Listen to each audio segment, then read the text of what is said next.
Hello, everyone. Welcome back. I believe you had a very good Sunday, and this is just a late night broadcast or live show. And I just want to start with what we've got here. We all know what happened earlier today in Benin State, where you had, I'll call it a mutiny vis-a-vis a coup d'etat. And how you had other people, wading into the matter, other countries wading into the matter. I believe calm has been restored in Benin Republic as we speak. And the interior minister came to talk about the coup being thwarted, right? And then now you have also the president has now come out to give, a speech and says that the situation is now under control. That's what we've got as of this moment. And as of now, I'm gonna just play you the video, of the president coming to assure everyone that things are now good and things are now okay. Then we're going to also go into the Harrison's and VDM and the kidnappers update. We'll see where things are at the moment. There's a lot of update that I want to get to today as we move on. And then finally, we're just going to talk about what's happening with respect to the 2027 elections and where things are at right now. So thanks for coming in. If you've not subscribed, please do subscribe, like, share, participate in the discussion. I'll make sure to listen to your views and also to talk about, different issues. It's good to disagree so as to agree. But this is where we are right now. The president, of Benin Republic has come out to give a speech, and this is what he has to say. Mes chers compatriotes, je m'adresse à vous ce soir parce que notre pays. Again, let me see if I can actually have his speech from YouTube. I believe that Autodop would have done a very good job of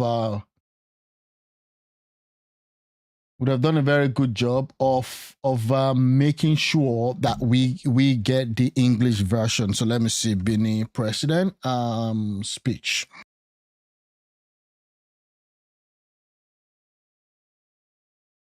Okay, today. Yeah, let me see that if I can get that out.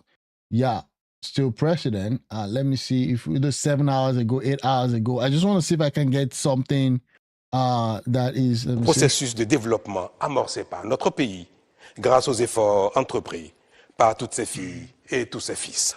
Okay, so this is still a speech. I'm looking to see if I can get an English. Des événements d'une gravité extrême.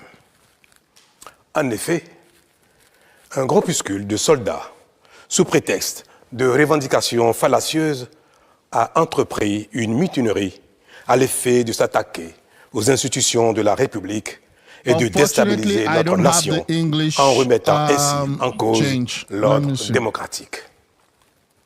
Une telle entreprise aurait eu pour conséquence de plonger notre pays dans une aventure sans lendemain, aux conséquences désastreuses.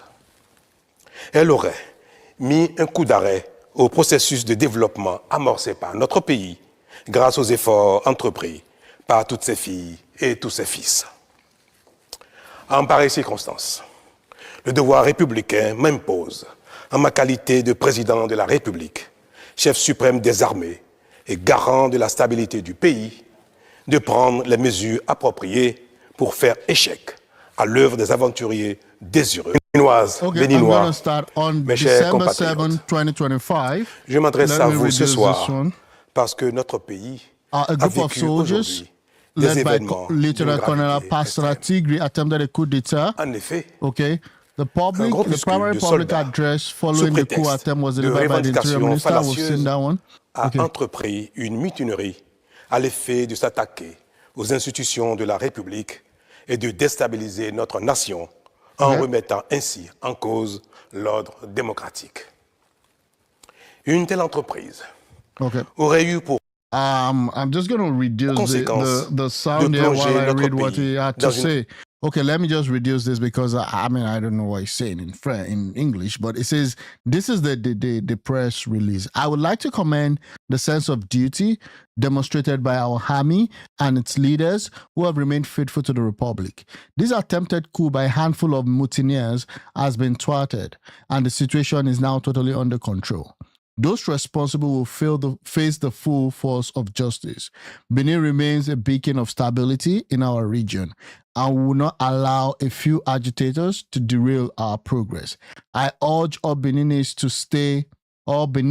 right, to stay united and vigilant as we continue our path towards development and security. So those were his words as he addressed the nation. Now, this statement reflects the government narrative of portraying the event as a minor contained mutiny rather than a successful coup. Amid broader instability in West Africa, no full verbatim transcripts were immediately available in English from official sources, but there are broad draws from contemporaneous reporting. Okay, that's that about that. The Interior Minister also came to speak. Let me see. Nous ont permis de faire échec à ces aventuriers et d'éviter le pire à notre pays. Okay. Cette forfaiture ne restera pas impunie. C'est le lieu pour moi de féliciter nos forces de défense et de sécurité dans leur ensemble pour leur sens du devoir. Je voudrais, par la même occasion, avoir une pensée pour les victimes de cette aventure insensée, de même que pour les personnes encore retenues par les mutins en fuite.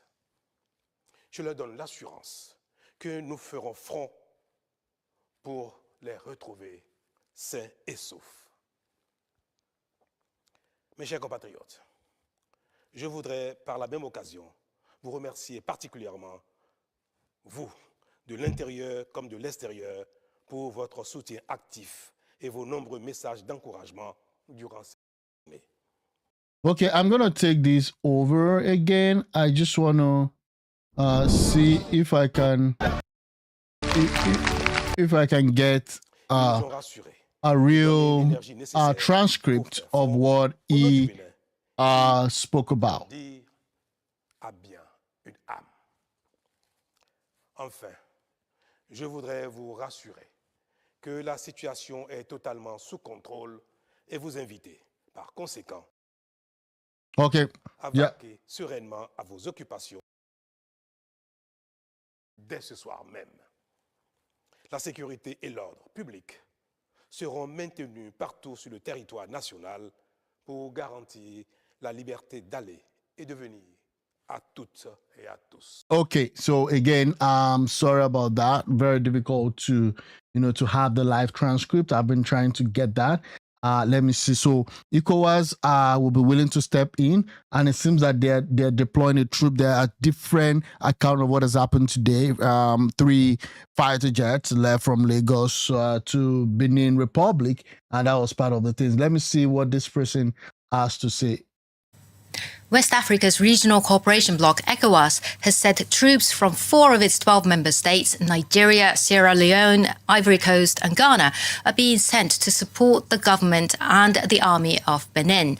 Yeah, so again, like I reported, we had 3 flights left Nigeria earlier today to Benin Republic to just help tame the situation. And I've been looking at reactions coming from Nigeria where people are like, why are we sending private jets to Benin Republic when we have ranging insecurity even in Nigeria and the homeland is not secured?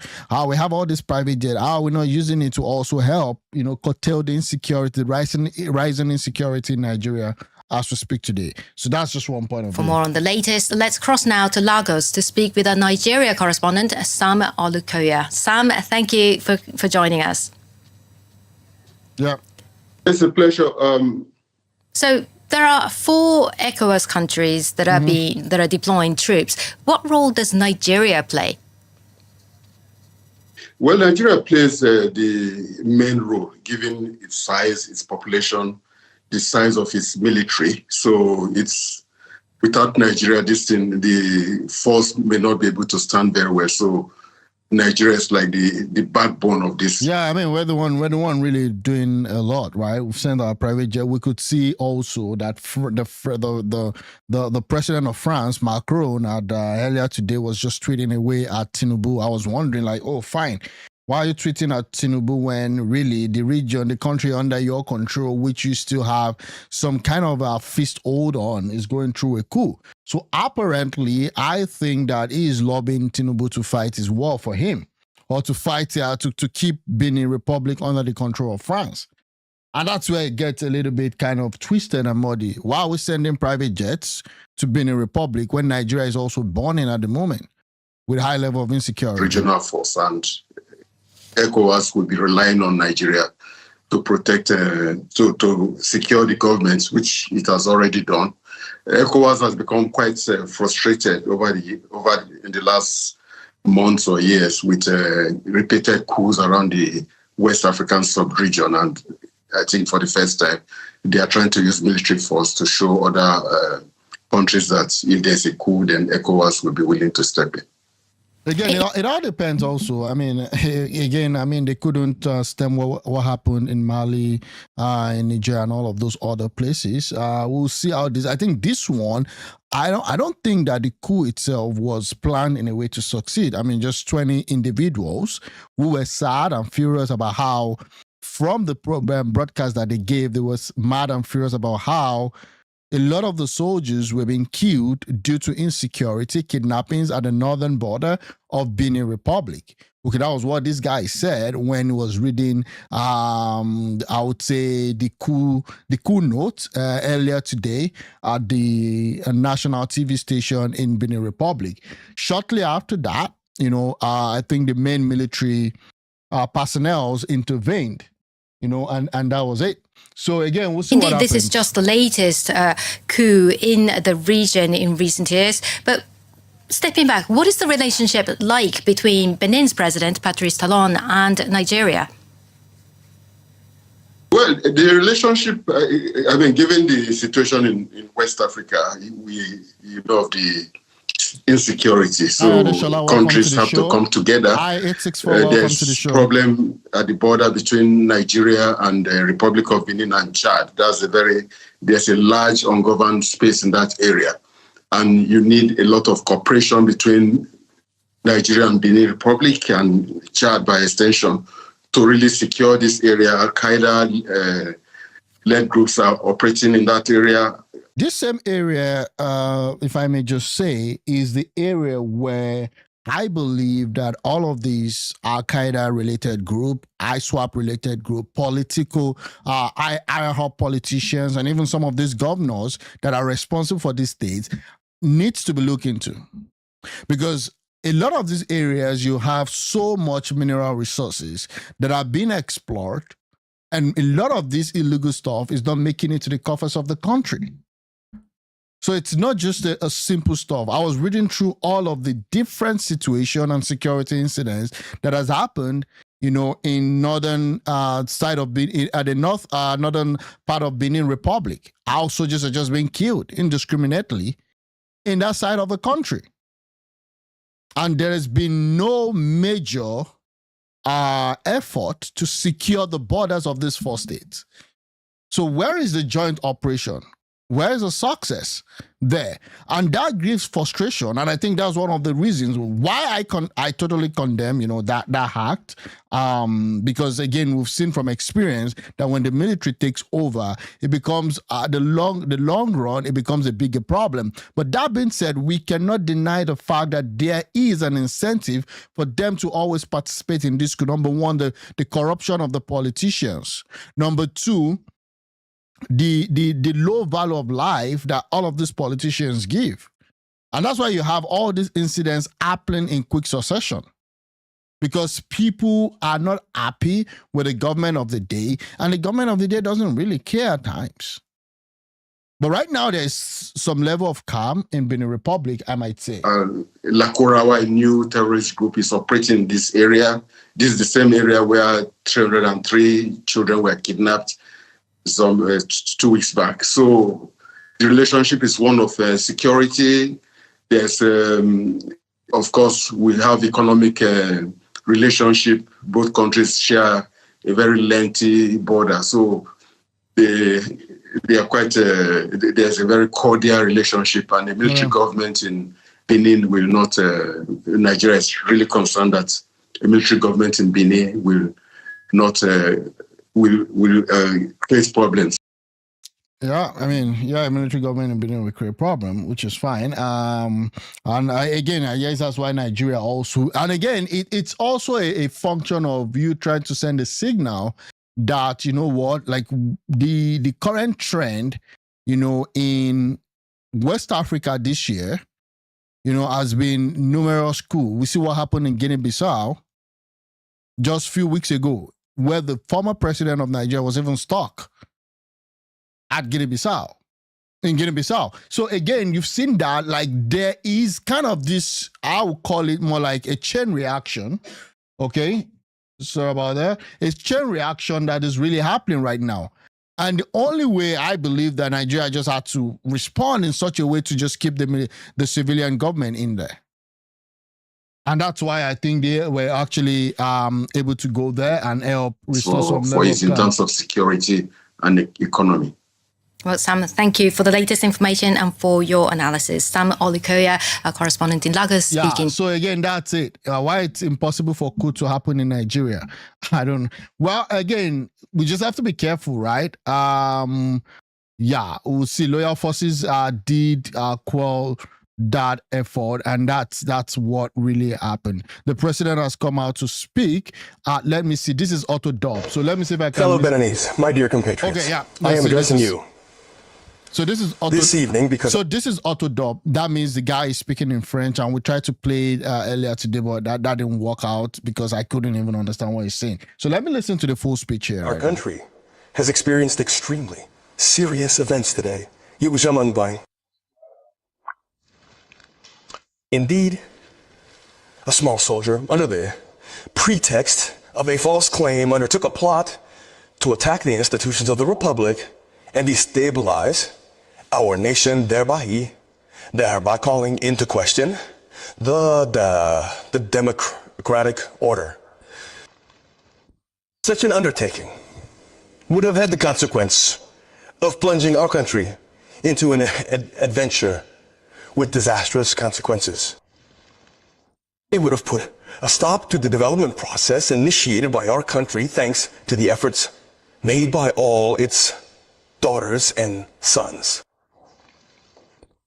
In these circumstances, my Republican duty requires me, as President of the Republic, Supreme Commander of the Armed Forces, and guarantor of the country's stability, to take the appropriate measures to thwart the work of adventurers who want to take us back to a past of sad memories. I have, therefore, in coordination with the Command of the Defense and Security Forces, initiated the actions necessary to maintain peace in order to guarantee the security and tranquility of all throughout the national territory.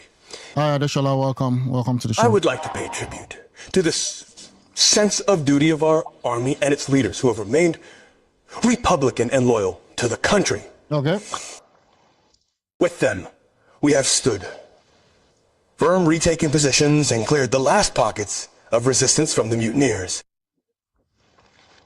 This commitment and mobilization have enabled us to thwart these adventurers and prevent the worst from happening to our country.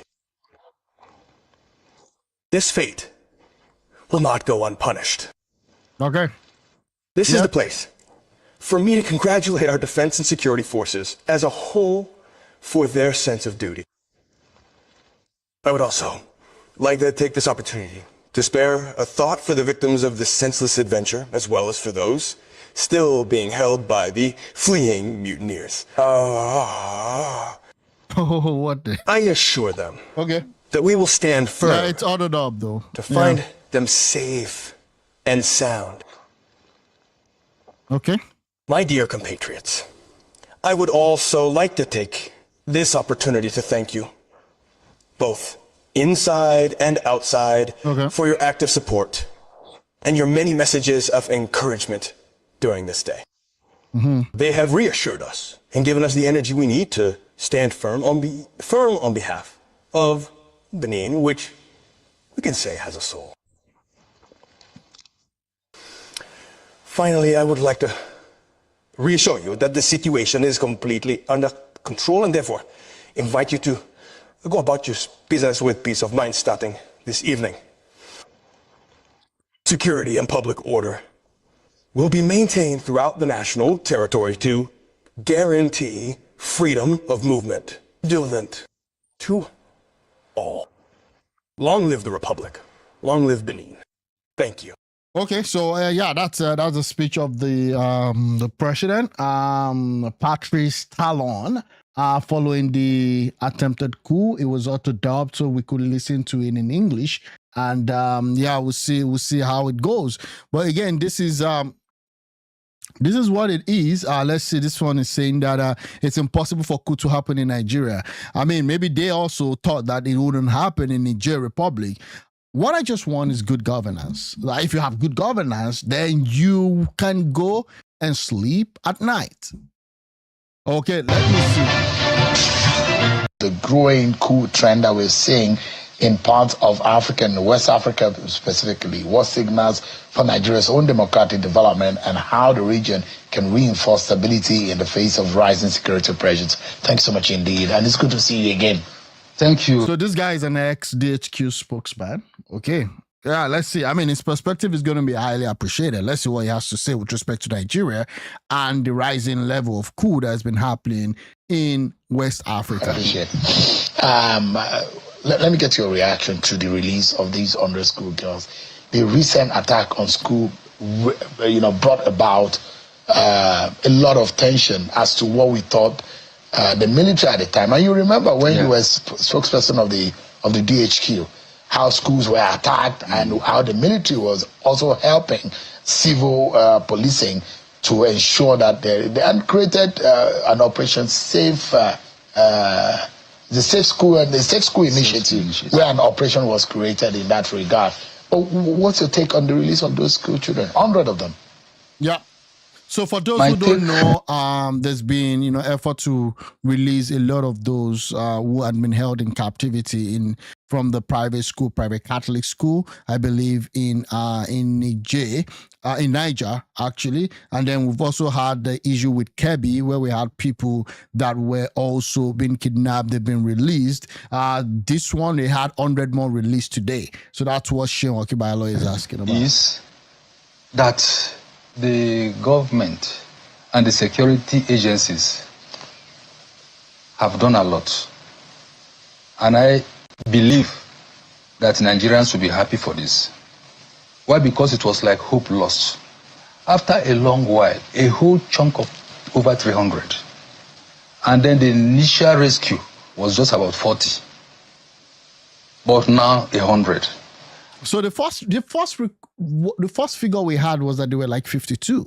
Later they said, but someone said that they saw those students when they were going, that they were more than 200.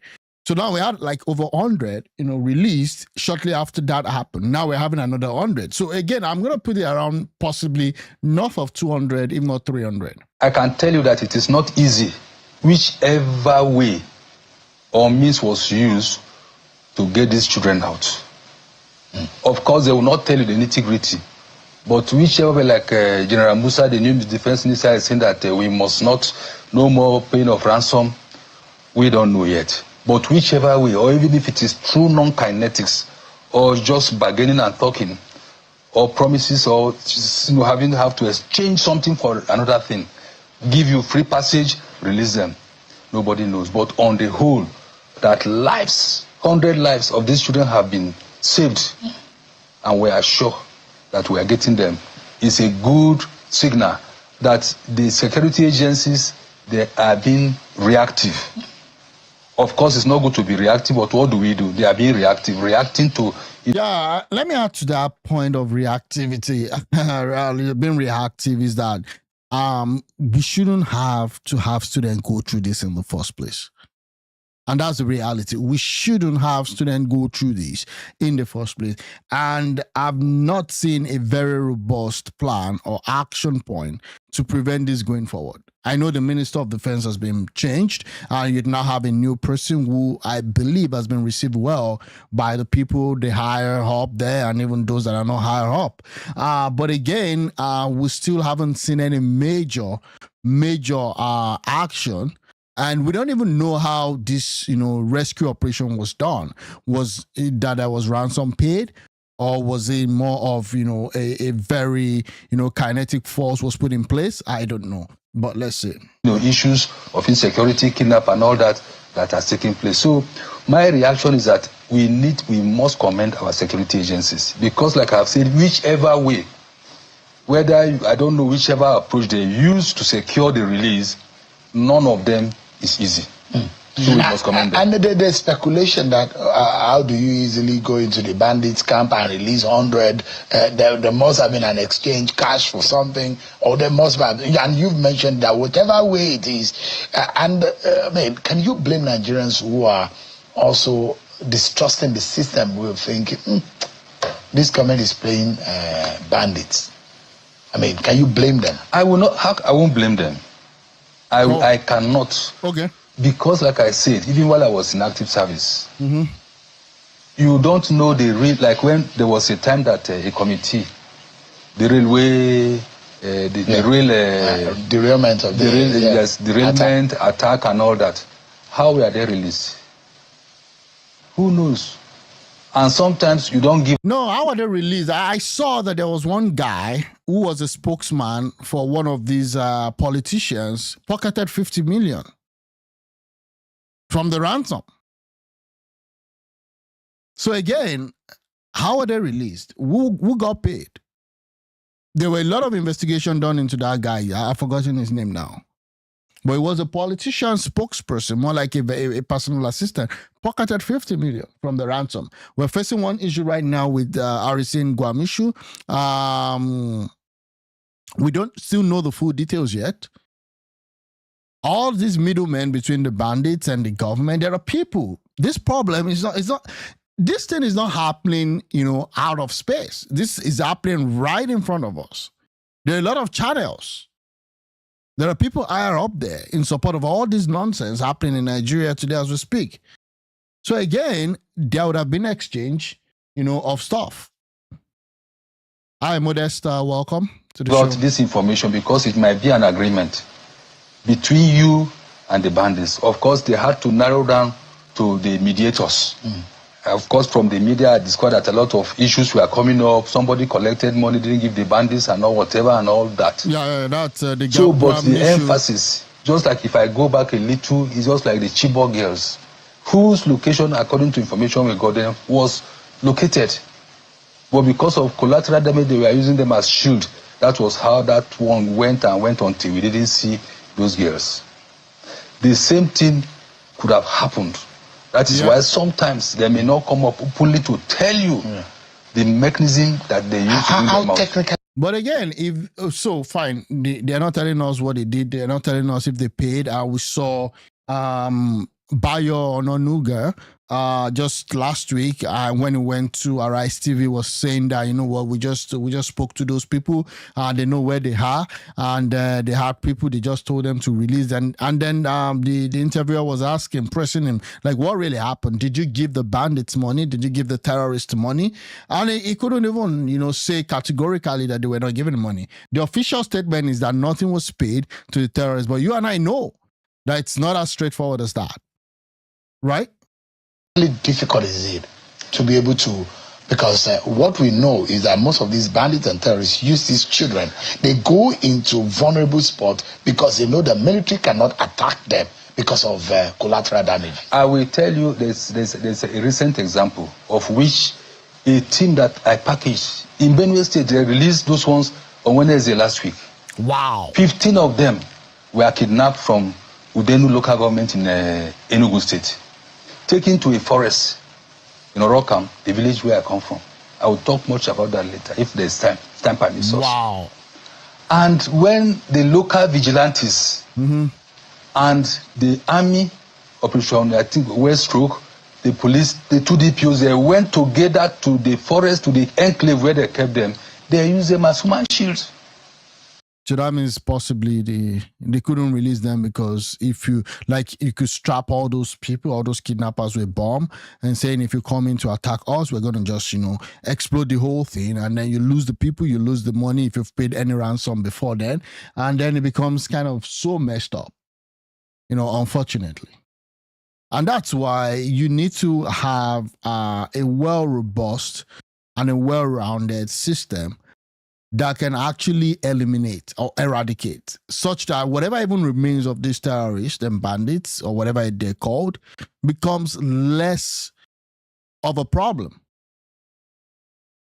So it's not difficult. It's difficult for you to attack them. For you to attack them. So those who are saying that, why don't you attack them, flush them out? You are risking the life of these people. Risking the life, and by the time they pass through their where they have they mounted their scouts, they open fire. Wow. I'm just telling you something that happened Tuesday, Wednesday last week. Wow. Yeah. But again, so the people, of course, we're not dumb, right? You have like 200 plus students in captivity. It would be a futile effort for you to just go in and fight them and bomb them and raid them. But once you're able to get the students out, then what do? Because the truth is this, if they're not eliminated, then they're going to come back and kidnap more students. They're going to come back and create more havoc. So again, you have to be decisive. Your effort or your action has to be very fast so that these people won't even have a breathing space. The moment you give them a breathing space, it becomes a problem. And that was what the new Minister of Defense said.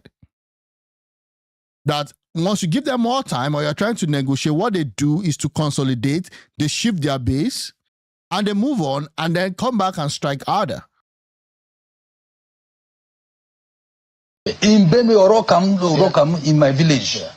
So it's difficult technically, and those are the reasons why they will not tell you. So we need to applaud, no matter how. So this has happened. We need to applaud the security agencies. Yes, we need to applaud them. First and foremost, for rescuing the people, the valuable people, people who have value for us. Than using them as collateral for and these guys are smart. They know what they are doing. They know. Yeah. So that's and they know that it's dangerous too.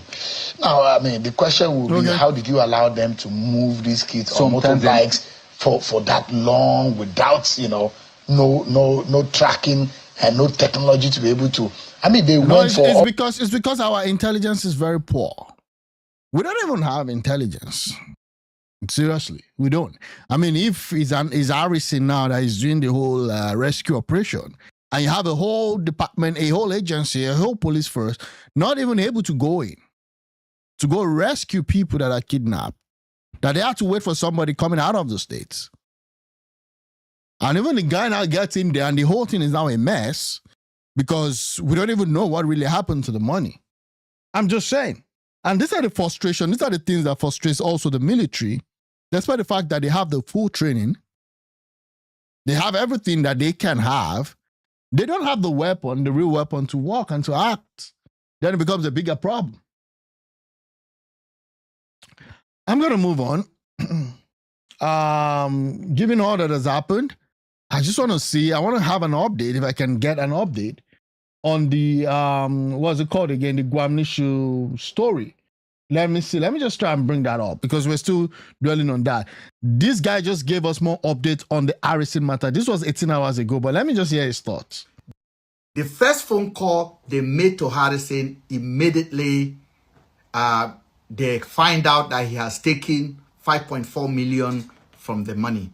This is the first phone call they made to him. Listen. Oh, wow. I want you to listen. Hello? They release only the woman now. They don't release the man. The boy, the other boy now, say the money where they carry go give those people. Say they scatter the money. Say the money don't complete. I make them no release them. They complete. You know, say I guess they don't release that guy. They say they scatter the money. Say the money not complete. Harrison say it complete. Harrison used his own mouth to say the money complete. Okay. And say I tell you, say they not go release that guy. Just the listing. Okay. Okay. I complete. Will you come we? They ask them where you there now. He's saying they come we, but they know they we. They're supposed to be returning to Hattie Hotel. Why Harrison they divert to we? The reason why he say we they come we, he made a mistake because now we he and the Kina supposed to go meet. Just the listing. Okay. We are the Hattie. The guy call us we or Hattie. Listen. We. Okay. Harrison still complete. We. But they're not supposed to meet at we. They're supposed to meet at Hattie Hotel where they left from. Okay. This is a very interesting update. Let's hear. Complete. They just want to collect another extra money. I don't know who is that guy. Hey, before. Harrison repeat again. The money complete. They just want to collect another money. I know say they no go release the guy. Okay. How many times Harrison repeat it complete? But we get the video of Harrison giving back the money. Okay, that's a very interesting point. So again, what Harrison did here is everything that I've been talking about for 1 year. Okay. Harrison is a kidnapper himself. Whoa, I never saw that twist. I've been out here saying we need the full fact that I can't even tell, but we need a full fact of what has been happening. Okay. So this is what he's saying. That's him, not me. Not me, okay? He said, I know, say, they no go release the other guy. They just want to collect more money. What did I tell you yesterday? If you haven't watched my video yesterday, go watch it. I told you guys Harrison kept that money to use the man as a new bargaining chip to collect more money. Harrison owns the business. Harrison is the kidnapper. Boom. We are coming live again. Oh, well, I don't know if that's true. Let me just see. Because again, that's one person's perspective. And I wouldn't want to, because I also know that there's also a vendetta against this guy, you know, and some other content provider. But there is also some, you know, reasonability between that. This says that, so this post shares nearly 3 minutes video from VDM, featuring a leaked phone call where negotiator Harrison Guam Nishu allegedly insists a 50 million ransom was complete despite kidnapper claiming is short by 5.4. Following accusation of theft in the abduction of an Edo couple. Harrison, a former kidnapping victim turned activist, okay, was facilitated over 100 rescues, was arrested December 6, 2025 in Benin. Okay, blah, blah, blah. Now, this is just the first part. Now, who are we going to trust? That's a question that this guy is asking. Harrison is complicit. How come he relates with the kidnappers freely? How come? Yeah, he said true freely. Yeah, since they've gotten the 5.4, why have they not used it to release the man from the kidnapper? Very sad indeed. I don't know, okay? I don't know if he is. Yes, we know Harrison is a kidnapper. That's why he's killing all of his business partners. Yeah, this is another perspective. Okay, if he's a kidnapper, how come he goes to the forest, gets the money back, goes back again, and then unalives all those other kidnappers? How does that work? So again, I don't think we are having the whole story. And I'm also aware that there's a lot of conspiracies going on between Harrison, you know, and then there's also this VDM guy coming out to say he was the one that orchestrated his arrest. Now, this Harrison guy left Delta State and went to Edo when the commissioner of police actually called him to come and help secure the release of these guys, the couple that was arrested. So this whole thing does not add up. If you're saying that he is the kidnapper, how come he goes back to go get them? How come there was a report that what it does is that it puts different tracking device, okay, in the monies, such that he's able to track where those kidnappers are, and then he goes back after, you know, they've released the victim, goes back to raid the kidnappers. And it's been doing this successfully in Delta State. May I also add that there's been a lot of fishy story about this guy Harrison. So that's why you don't want to take him as, oh, this guy is a very good guy. There's a lot of conflicting information. And as I get more information, I'm going to just bring it here for us to, for you to make your mind, make up your mind on who this guy really is. I don't know who he is. But this is what happens when the government,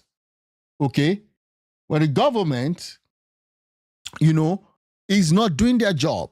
Hi, just for you, welcome to the show. The guy with glasses has a full, satisfactory smile, like Shebi, it will be you now. Okay, it's I can see that. You can see the smile. See the smile. 5.4 million. You see that? From the. He's so happy that okay, now they've got him, and then he's saying that in compliment. The video says compliments of VDM. So again, let me see where things stand at the moment. Because it's so difficult. How do we know, how do we know? Hi, Christabel, welcome back. How do we even know the reality between this? How do we even know? Because what I was saying yesterday was that how are we sure that the police in those states are not also complicit or they're not even compromised in this whole thing? Is this an effort to also cover the whole scenario? Because at times, this thing might lead up to an higher up there. Whoever is involved in this business can't just be a standalone guy. It can't just be those that are actually in the bush. There are guys, there are people that are faceless doing this whole thing and just using individuals as foot soldiers. Hi, Tony, welcome to the show. I need more information. I just want to be sure of what is happening. Let me see if there's any more stuff. But it's really becoming scary right now. Because the guy, that might, the guy that might actually be the one telling you that don't worry, we're gonna release your husband, or we're gonna release the wife, might be the one actually kidnapping. Are you included in the PIT training from the federal government? What's the PIT? Is that the tax stuff? No, I'm not. No, I'm not. I think this is a new thing. I believe I saw something online with it. Let's look at this. On Harrison, these are not the news. He faked his own kidnap as far back as when kidnapping wasn't even a common thing in Nigeria, because he started on Facebook with the story of how he suffered in prison after being falsely accused of theft by his employer. So many people raised the fund for him. So there's a lot of shady story. I also saw something with respect to some of the acts, some of the things that he did, even that is kind of a little bit shady. So who do we believe? Who do we really believe? And that's the problem. I'm sorry, I don't know if I'm going to have so much for you on this matter, because it becomes blurry. Another one is saying that Harrison has done more than any civilian in this country. How can one convince me that this guy doesn't hold any power politically yet? These are some of his achievements. We listened to that yesterday. Truly proud. Okay, this was November 8th. This is another one saying he's stealing. What he's done is stealing. We're going to wait for more story. But again, you might be surprised. That there are a lot of conspiracies, happening. And don't take anything at face value. The truth about Harrison Gwanishi. What do you take? What would I use? What be my take do? Okay, yeah. What would I want use my take do? All the take what I give, I will not take out. What would I want use my take do now? Okay, they solve the insecurity. When I feel safe on our mind, say insecurity, no go fight back. If you say insecurity will fold the hand, right? Say, come and beat me now. Of course, insecurity will fight back. Now, hear me. And Nigerians, Nigerians, they're very fond of unverified news. If something just come, bam, then go take them off his hand. The same thing when Nigerians, they complain about Nigerian police. Now, the same thing Nigerians, they do. Guilty until proven innocent. Instead of innocent until proven guilty. They do things reverse. You go first, person they guilty first. Once they talk, a person do something guilty, until now come begin they do investigation to find out whether not true. If you find out not true, now no go retrieve on our words. Now we are not saying whether Harrison they innocent or not, but why not give somebody benefit of doubt? This is security issue we are talking about. Allow this guy to come and talk for his own mouth. Allow the person where they... We trust the police will a thorough investigation and get to the root of this whole drama. I don't think the police, I can't trust the police, unfortunately. I wish I'm able to trust them, but I can't. But then they will do their investigation, and hopefully we can have, something. Hopefully we can have something that individuals will make their own decision as to what the truth is. Because what tells you that the police themselves are not even complicit in this whole matter? What if this whole case leads to one policeman or the other? How do these bandits or these terrorists or these kidnappers, how do they get their weapons? So it becomes so difficult for me to even be able to say that, oh, truly, Harrison is guilty. Because he brought up a story, and in his story, he said, well, he actually do mix the money with fake currency. And in the fake currency, there's a tracking device. And the tracking device is what they use to then go back and hunt down the kidnappers. So that's the narrative that Harrison is putting. But this is what I think. If truly that's it, then the money should not be lower than the 20 million or the 50 million. Whichever it is. So if you're saying that you're actually taking out the real money and putting in counterfeit, then it should be the same when they count it. So how come there's a 5.4 gap in the whole thing? Is a 5.4 gap, does it mean that you have a fake 5.4? Because that's not what they're alluding to. What they're alluding to is that there's just a missing 5.4. The inside bush come out first. So you want to make Harrison, if actually there is security procedures that he's taking, you want him to come out now and tell all of us, say, yes, what we are doing, see what we are doing, see our strategy. Yeah. Again, you expect Harrison to come out, come talk, say, see what we are doing, see how we want to catch the kidnappers. And I put this thing on. You want him to do something like that for security matter. I know they talk saying they're innocent, I know they talk saying do them, but for something like this, what you are supposed to do first, number one priority. Now, make we wait first, see what this guy did do. Make we wait, make this person where they hold come out. Then we go hold person for neck. Then I say vomit up. Now so then they do them. This one now don't start everybody. Yeah, because I mean Nigerians, right? We like drama, we like theater. So that's just the reality. And people are also, trying as much as possible to just, maybe crucify the guy. I know that there was already a rivalry brewing between VDM and this Harrison guy. From the feelers that I get, hi Crystal Bell, welcome. Insecurity in Nigeria has become a booming business that powerful individuals are now shelled. Yeah, I mean, this is a big industry. This is a big industry. So right now, if you're in Nigeria, you're a mediator, or you're an expert in mediator, what is your cognitive experience? What's your cognitive experience? When you go meet the kidnapped victims, you'll say, okay, fine, I've helped this family, that family, help get their family members back, and there was no bad incidents. Bad incidents meaning nobody lost their life. Then they will take you as, okay, the real thing. If you've been in force before and you are trained in all of this negotiation, so it's really a big business. They can kidnap someone and then someone from nowhere does not know even what he's doing, get into. So it's now a big industry. I remember there was a time in Abia State where kidnapping was also very, very rampant. That was around the early 2010, 11, 12.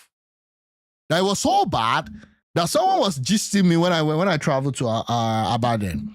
That actually there was a guy that was living in the second floor that was always terrorizing another guy in another floor, and he didn't know until he had to go to MTN to go do a search on that number. It's like VDM is evildoer sent from the government. Yeah, at this point in time, I don't know. Because this guy now mingles with government officials. He has direct access. He goes into the police, whatever. He works with the police, actually. And he has said that before. Himself said that That when there is a case referred to him, that he does his own investigation. I don't know how thorough that is, but then he also forwards that to also the police.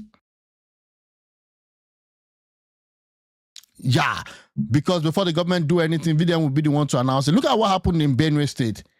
Even the killings was still kind of fresh. And we already saw the guy there. And people were like, how were you able to make it to the place where we had that incident? Now, I don't know, the extent of his involvement, or possibly if it was just mosaic. Mosaic meaning maybe somebody on the ground just called him. I don't know. But there is also, a level that you get to, that you mingle with these people, that they give you access. Why would they give you access? If they think you're a serious threat, are they going to give you access?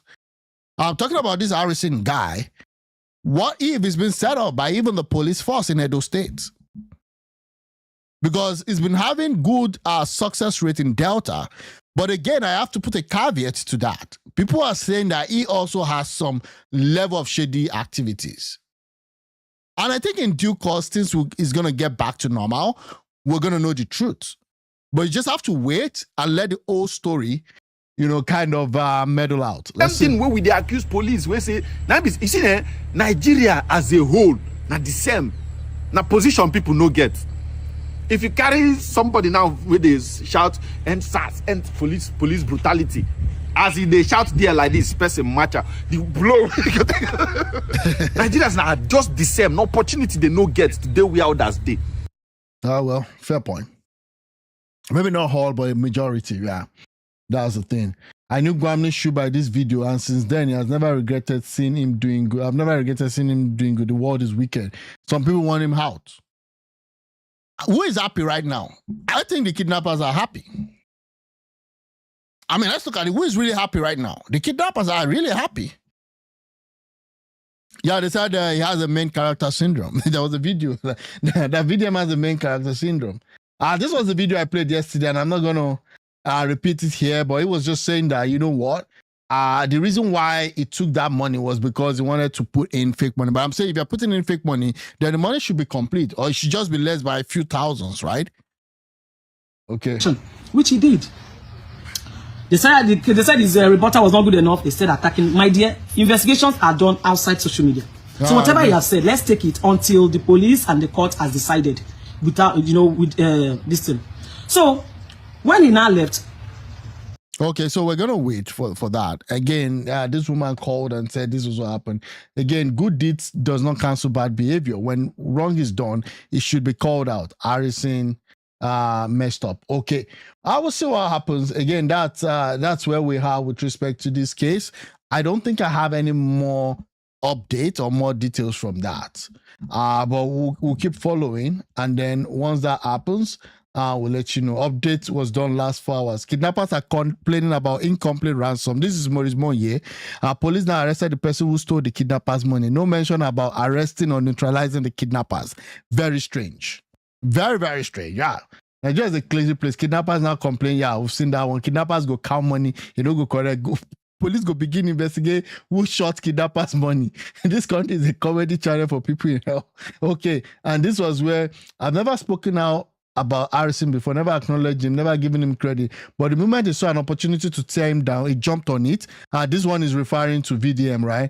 He never spoken about this guy before, has never acknowledged all the works he's done, never given him credit. But the moment he saw an opportunity to tear him down, he jumped on it and even boasted about making the call. Typical Nigerian crab in a barrel mentality. That's actually in accordance to what Digidaga said, right? Because again, this whole thing is crazy. Now they're saying that a lot of all these actors that are coming out against Harrison, they're actually from Edo State. Where did Harrison go? Left Delta State to Edo State. I'm just trying to say, is there any link from all of this scenario? VDM plenty for X. I think saying only TikTok. Oh, they also hate him on TikTok? Oh, I didn't know that. A very useless behavior that this VDM have. In all the risks that Harrison has put his life, VDM has never for one day said anything good thing he has done for Nigerian. This life, Misha never believed say Harrison go do that thing. While we're waiting patiently, We're waiting patiently. Yeah, I think his plan is to actually be on top. He wants to actually, you know, punch up and punch down for those trying to come up, and then punch up for those that are already up already. But we'll see what happens. Okay, so that's that about that. I just we'll wait for the investigation. Again, if the investigation is over and is implicated, well, we might want to take that and then wait for his own response. And if he feels okay that the whole story is wrong, then he should actually go through alternative channel, you know, to redress whatever complaint he has. But as we speak right now, that's where we are with respect to that. I cannot accept any proposal ring that is not about 1 million naira. I will never settle for less. Who is this? Lady says, okay. But I'm not going to listen to this. Let me see. Let me just let me see if I have some other things to talk about. We know what's happening right now is getting heated, and we know that the election, I would say electioneering is in full job. Let me say this. Anyway, I want to state categorically that there's no fashion in ADC. Oh, okay. Leke Abejide is an Leke Abejide is not okay, because people when a man laughs when nothing is funny. ADC is back into the story now. Actually, Reno is saying that there is no faction in ADC. I don't believe that 100%. We saw the press conference that Dumebi Kachuku gave, and where he was telling them that, you know what, and Dumebi Kachuku, for those who don't know, he was the presidential candidate of ADC in 2023. Now, they've made the party popular. They've taken over the structure of the party.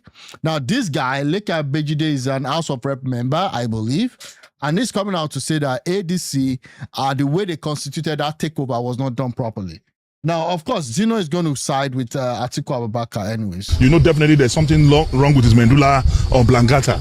A bleaching member of the House of Reps like him, who is now partyless, has been completely suspended by the party. Not only suspended, he has been expelled by the highest organ, the National Working Committee of the party. So he is no longer a member of the ADC. And it is because he is so myopic, he's so porous. That is why he will always use is for words. That is why he's bleaching. That is why he will not pronounce any word correctly.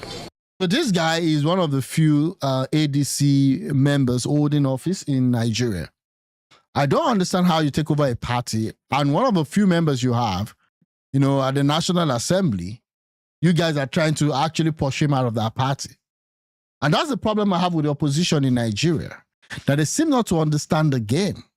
And that's what have made Tinubu to be much more powerful as we speak right now. It's a disgrace to us in Okun land, because Okun people are intellectually mobile. Okun people are sagacious. Okun people are sophisticated. This is the first time we are having a man with 100% local content in the National Assembly. And it's a disgrace to us because we are so pained that as Okun people, the same House of Assembly that somebody like Shola Ojo, a lawyer of over 40 years experience, went to. It's a place that a veteran journalist like Duro Meseko went to. It's a place where Dino Milaye went to. Then to have that charlatan whose weight of his agbada is... If this guy's claim to whatever is just that he went to the National Assembly, I don't see what he's done. The only thing I see this guy do nowadays is just get a cameraman and films himself from his living room to where he has all this array of his range cars and all of those. What has Dino done to move Nigeria forward? VDM only risk his life on how to get money from people by claiming that there are some projects that needs to be done. Yeah, he's talking about some boreholes I have not seen. The guy should have not of like 300 million in his coffers. The only thing we've seen happen with that money is the offices that he's built for himself. We're still waiting for all the projects. But back to Dino Milaye. I mean, Dino Milaye has been in politics for God knows when, right? But I don't see anything positive that has come out of this guy. Is either he's fighting with, is it Remi Tinubu? Or is either fighting or jumping out of a moving car instead of him to face his case with EFCC? And this is what we have. These are the people making decisions. He was in Senate. Is it Senate or the House of Rep? I think he's been to both. When the whole security infrastructure of the country was going to ruins. What did he do differently? is above the weight of his brain. You understand? It's a sorry state. And on behalf of Lekki Abejide, we are very sorry to the people of Okunland. We are sorry to Nigerians to have produced, a myopic, porous, parochial, and intellectually stagnant character as a member of the House of Reps. We are sorry. We are sorry. That guy is a major joke. Yeah. He shouldn't be taken serious. I agree with you. We've gone through this one. Let me see. Reno Omokri, we'll see what happens with his ambassadorial appointment. So the FG secured the release of 100 school girls abducted in Niger State today, though reactive, but we're happy that those people are back. And then we'll see what happens. Again, we need to prevent this and not react to this. Dino is a major joke that should never be taken serious. The guy is a big joke. He's a very, very big joke. Again, we'll see. Yeah, I saw the story and it looks kind of a little bit heartbreaking. His wife collected a loan from the bank using her husband's house as a collateral without informing him, and the bank is now throwing his property out. Wow, this is crazy. Leslie. I'm live in my house. Yes, let the whole world see. I'm live in my house. Okay, we can see that. Yeah. No, now I am live in my house, we can see that, they said my wife collects loan from a property I don't know, and they send people to come and eject me. Oh God, I will die. That's not a problem. Don't talk to me too. No, forget about me. So this is what is happening live in my house at Sagwari Layout. My wife said she collected the property, and then they came and they are throwing my things out without my. I should go to court, right? Because I think the bank or whoever is giving that loan should have done his or her own due diligence. They should have good due diligence, right? To know if actually ownership can be confirmed, especially when they're a couple. So again, it should go to court. I don't know, right? So yeah, this is what is happening live and direct in my house. Wow. So let me see if I can have any context. The whole world is watching. I don't have any details with anybody. Court proceedings said my wife borrowed money, and the next thing they say she used my document as collateral, and then they are coming to eject me, throwing my things out from the house without my consent. This is what they are doing. Exactly. Under Nigerian property law, matrimonial home require spousal consent for collateral use. The husband's lack of awareness suggests potential fraud by the wife. Maybe the wife took the signature of the husband. Who knows, right? Allowing him ground to contest the bank's action through legal appeal, as echoed in user's reply. Exactly. Posted by a popular Nigerian media account. Okay, yeah. So that's it. My credentials are up. My documents are up. I mean, who the hell does that, right? So,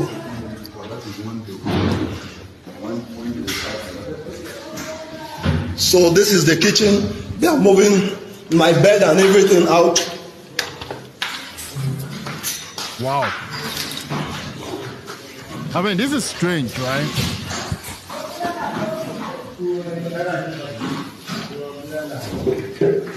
Yes, the whole world should see. Okay. Yeah, that's it. Sharia will not affect the poor, is a rich. Okay. Okay, so that's it here. Facility for your office.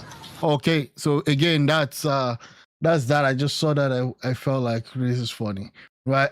Let me see this. Okay. I don't know what's happening in River State. Fubara was out there, it was just saying that we're not out of the woods yet. We're not out of the woods yet.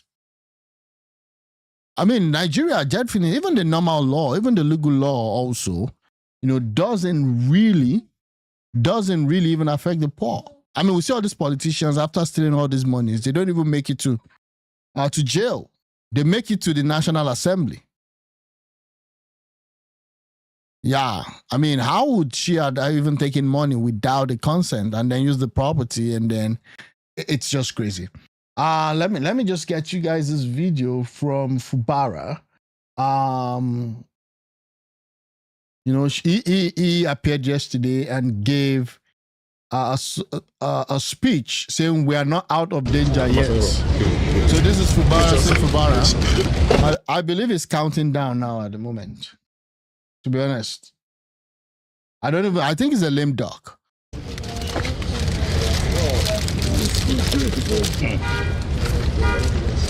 And guys, thanks for watching. Please, if you've not subscribed, help subscribe to this channel. We're pushing this community. Thanks for the messages. Thanks for contributing. I appreciate it.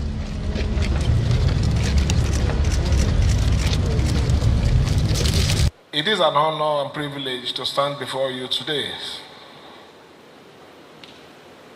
as we celebrate this significant milestone in your life, the graduates, as our university graduates. I was once in the position like this. I sat just the way you're sitting, but at that time, the number was so much, I almost collapsed here. But I want to thank the university for a well-coordinated program, the space, and the organization. Okay. As we all know, today marks a accumulation of years of hard work, dedication, and perseverance. Okay. On behalf of the government and the people of Rivers State, I extend my heartfelt congratulations to each of you for your success and achievements.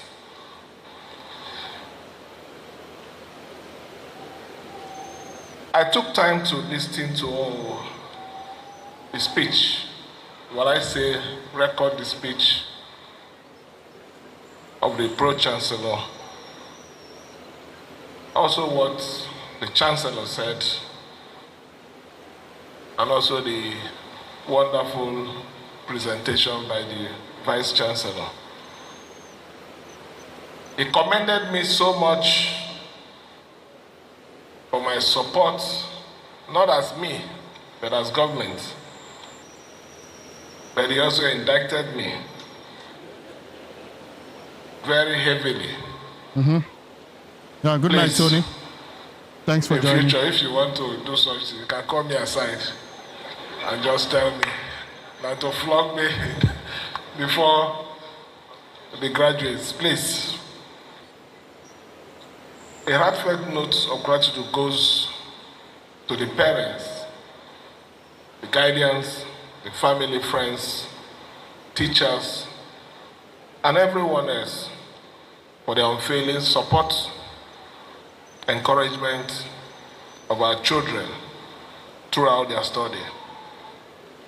We sincerely thank you for your immune support and sacrifice. A lot of our parents, I know what they go through to see I'm just in celebrating your progress and achievement over the years.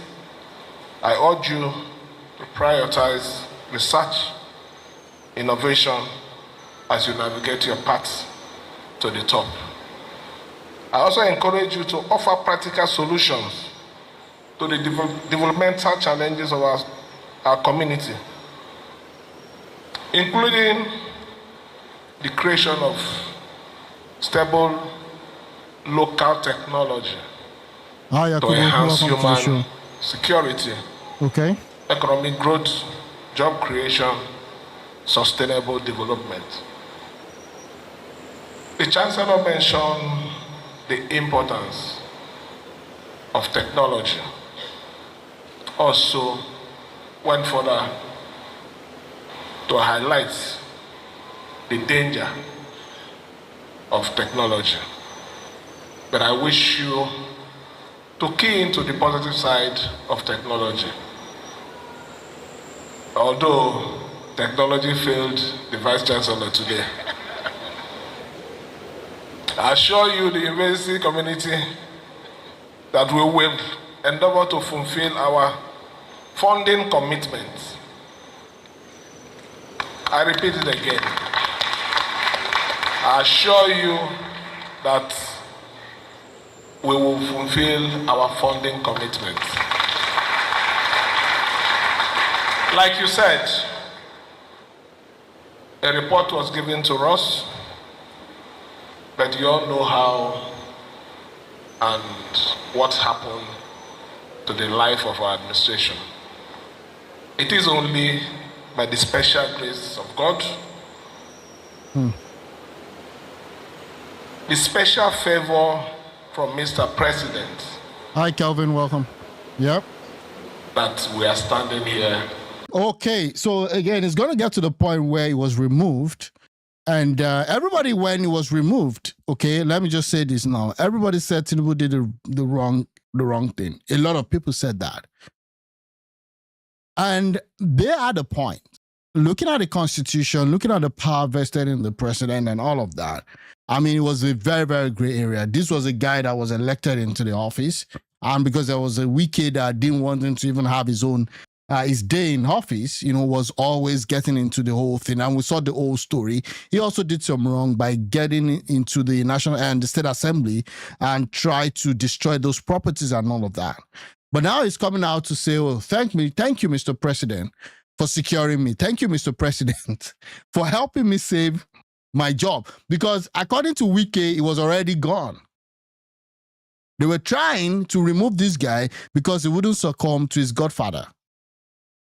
Hi, Monday. Welcome to the show. Now, let's see what he has to say with respect to Mr. President. Still, the ones presiding over the affair of Rivers State. Okay. So I assure you that now that we're back with the support from all the stakeholders, we will resume our responsibilities and we will make sure that every complaint that I mentioned here will be addressed. Okay, fair enough. I will not conclude that part without mentioning a report I got recently that the ASO of my university are afraid that I'm angry with them.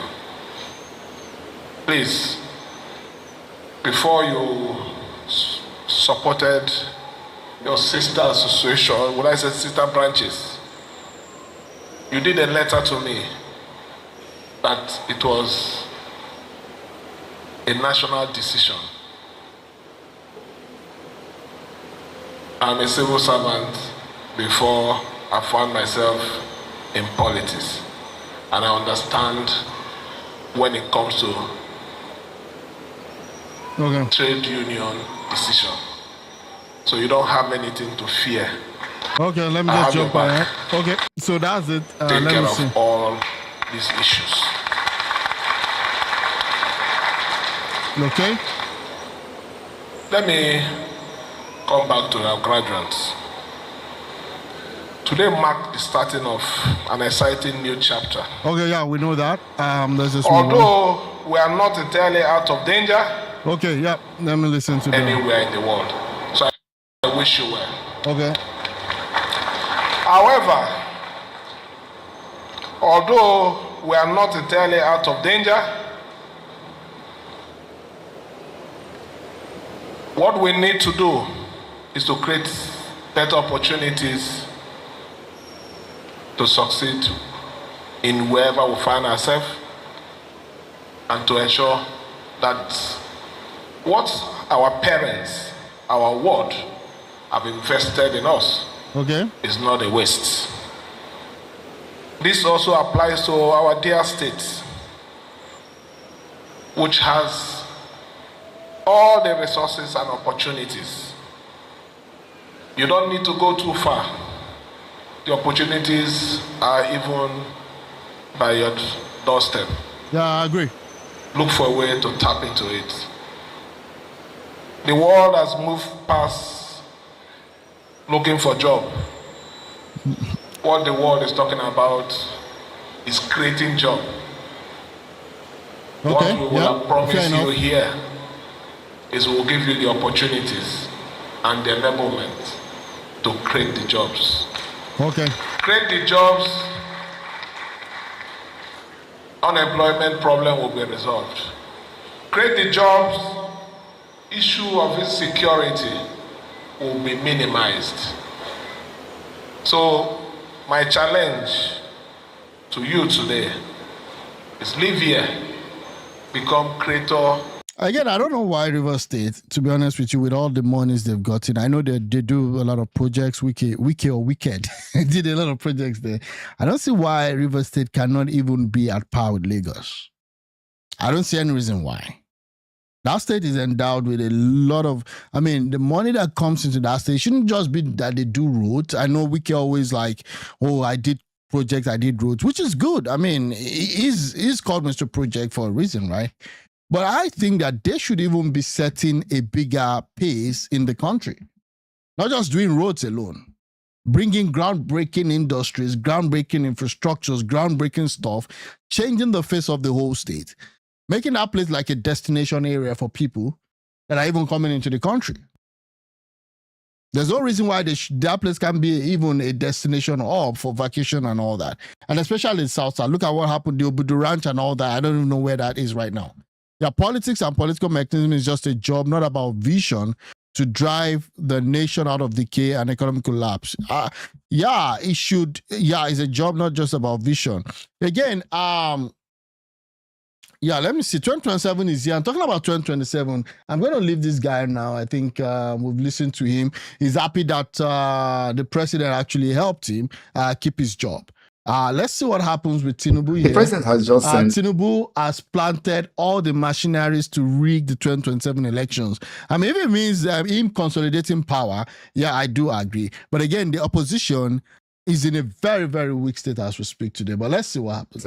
32 names, in addition to 3 other names he sent as ambassadorial nominees to the Senate for immediate confirmation.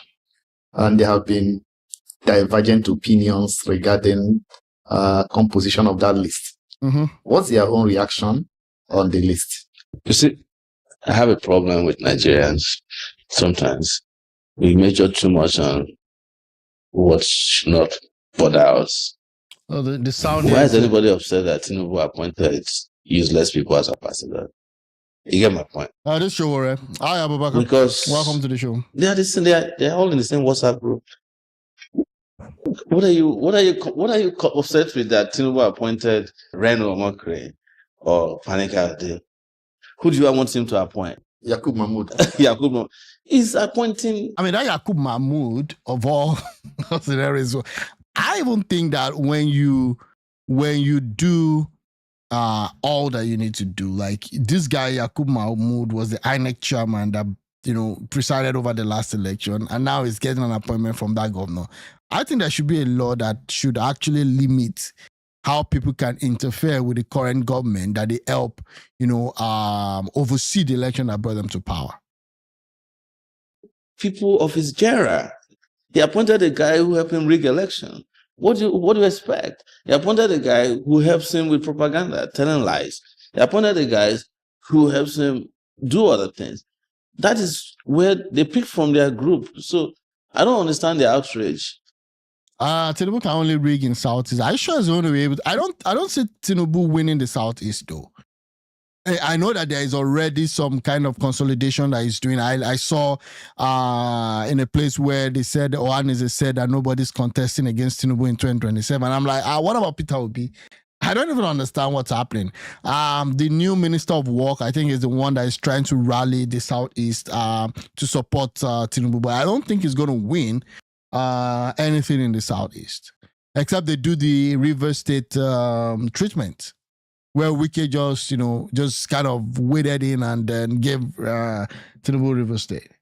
But the North, Tinubu can only rig in the South, is not in the North. Are you sure the North? I think they're going to fight for the North too.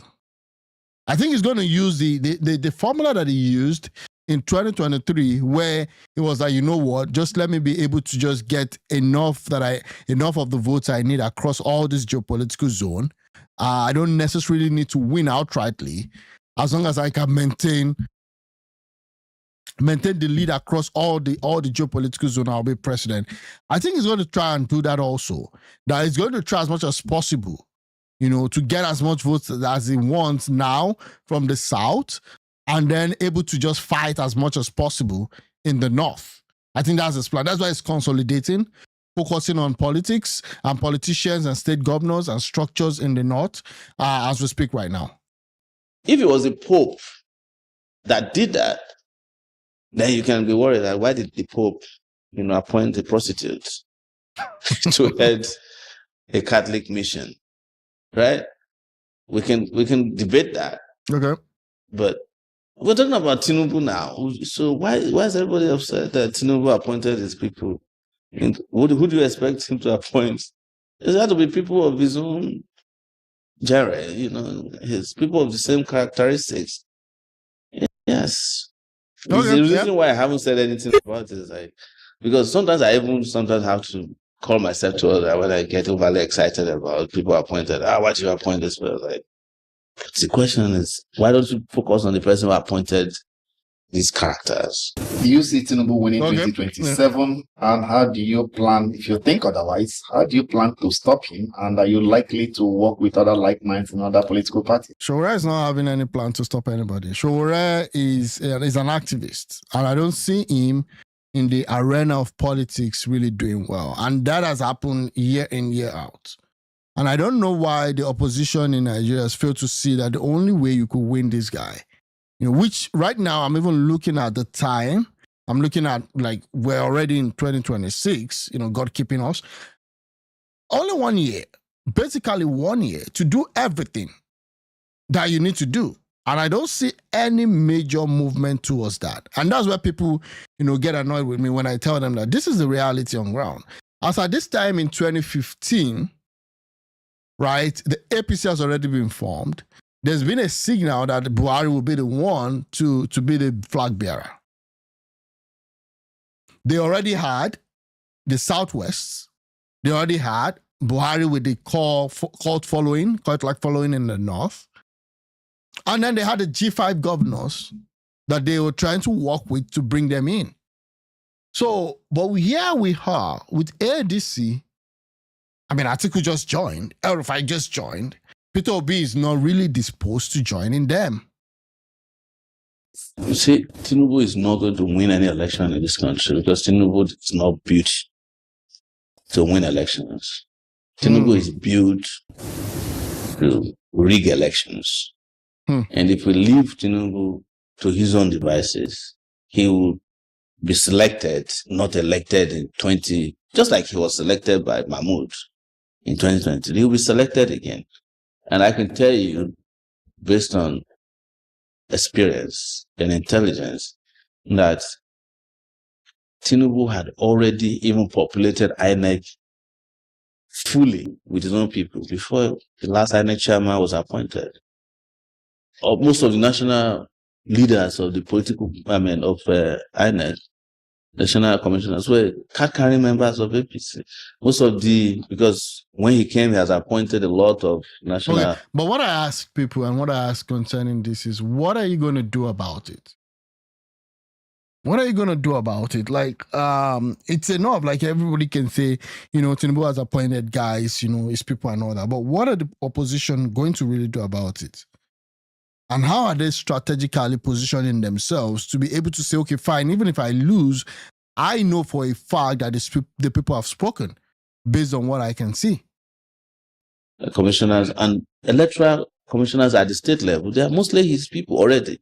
The last jigsaw that came into the puzzle was this professor from Kogi State at Mopiton, who was appointed, and everything is ready as far as INEC is concerned for Tinubu's inauguration. But the good news is that, and you've seen that everybody is also being forced to decamp to their party. But the good news is that the Nigerian people are not decamping to APC.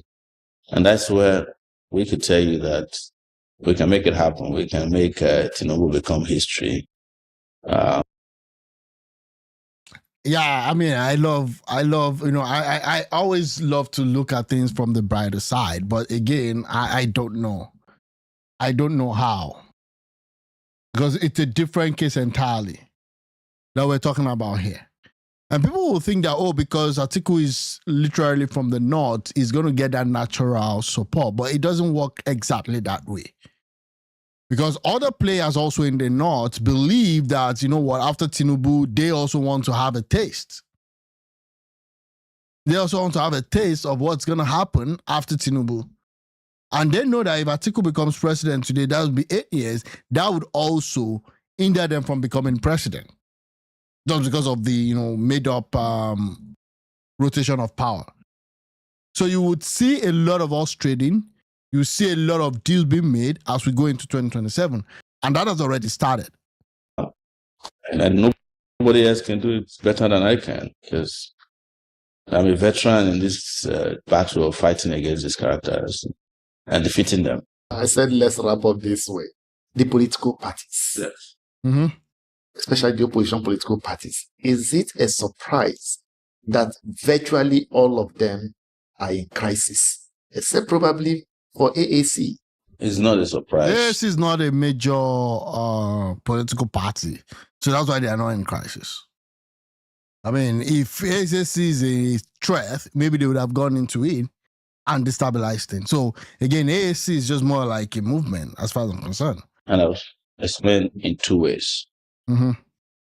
You see, technically, there are no political parties in Nigeria. You know, that is even an indictment on AAC itself. You understand? Because almost all the political parties are controlled by INEC. Are you getting me? And political parties are supposed to be completely independent of any kind of control. But political parties, as defined by the people who invented it, did not think about Nigeria when they were inventing political parties. They didn't know that someday a country called Nigeria, people called Nigerians, will have to be using that vehicle. Anything that got here, including the Bible, mm-hmm. had to be manipulated to suit the agenda of the people who live in this country, or the Quran. You know, whatever they lay their hands upon, they go and look for the part that suits crime, you know, and sin. That's what they look for. And how they can justify it is that the political parties here are set up, and that's my second position, as special purpose vehicles mm-hmm. for negotiation for personal interests. So if you ask, for instance, the APC to produce a membership register, do you know they don't have? Sure. They don't care. They don't. Because they don't have to. When we were asked to produce membership register in 2022, we were probably the only party that had a digital membership because we had people registering online. They confessed to us at INEC that APC could not provide membership because they don't have. So what they then did, they got INEC to use INEC voters register to help them create an APC register within INEC. So they took the INEC. That's alleged, though. That's alleged. I wouldn't. I register as voters. You can if you come across an APC register, you might find my name there. I'm telling you, because it was not done by consent. It was just a transfer of existing data to a rogue party. Because they are still using longhand, even when the only documents you can find in APC is money sharing documentation. You collect this one. Okay. So again, I just think that the opposition parties have not done as much as I would expect, and it becomes a little bit quite difficult, quite difficult for me to actually see things. What Fubara did that shocked me, this is RSU, this I don't think I'm going to look at it. Umai dragged along ADC and other opposition political party to inspect project. Okay, let me see. This is Umai, and I don't know what you guys think about this guy, but it seems to be, yeah. One is here, one is here. Okay. Let me just move on. As contain the from the other parties. Led by. Okay. For this one, we truly thank you. Let me yield to them. Perhaps what So I don't understand. I don't understand the politics that this guy is playing. His name is, I think, Shegun, right? He's always with this opposition, and he's of the PDP extraction, but he's always been with this guy, just going and looking at projects and all that. So I won't be surprised if he actually defects to the APC tomorrow, because again, it's more like a one-party system, right? Sometimes we just have to thank you. And we will not shy away. All the time. No, sometimes. Sometimes we just have to thank you. And we will not allow any idea of opposition or otherwise to prevent us from seeing the good in our own country. I don't think this guy is a real opposition, to be honest with you. He's always following this guy on the to make your project place. And then he comes to the camera, starts to talk and say, okay, fine. Opposition will not stop the work that is going on. Of course, opposition cannot stop it. But where do you belong? Are you really an opposition? Or you're just trying to see how you can actually get to the ruling party? And on that this note, is Shegun Showumi. Mr. President, we want more. Double up on other things. But for this one, we truly, truly thank you. Let me yield to them. Okay. Perhaps what I'm saying is not what they've heard. Let me start from ADC man. ADC man. Ingenuity of Mr. President in appointing SSA on community engagement. The reward is here, and they have been doing quite a lot. So we have the North Central, the chief. Doctor, are you Professor like he's seeking ambassadorial nomination. Okay, maybe. Dr. have you done SSA to Mr. President, community engagement, North Central? Thank you so much. Brand new PAM secretary. Okay. Incidentally, you were director of public procurement in our ministry. So I'm very happy to welcome you. And I say before you settle down, let me show you a number of our projects, physically. So this is a guy that I was saying all the time, that it seems that they're kind of positioning in the Southeast to take over. At least in terms of politics in the Southeast. I don't know his stand. Again, you might correct me for those who know much about what happens in the Southeast. But I think he's been able to get to the Ohanese. That's why they came out to say that Tinubu does not have any competition in 2027. And I'm like, why would they say that? Even in the Southwest, we're not adopting Tinubu as the only one man know all, right? There are a lot of opposition. So why would Ohanese come out to say that Tinubu does not have any opposition in the Southeast come 2027? I'm like, what about your son, Peter Obi? I believe he has the right to contest if he wants to. But again, it's party politics. It is what it is. Maybe some money have moved around. So that as you are walking through the files, you will be reflecting on the physical inspection. This is very important.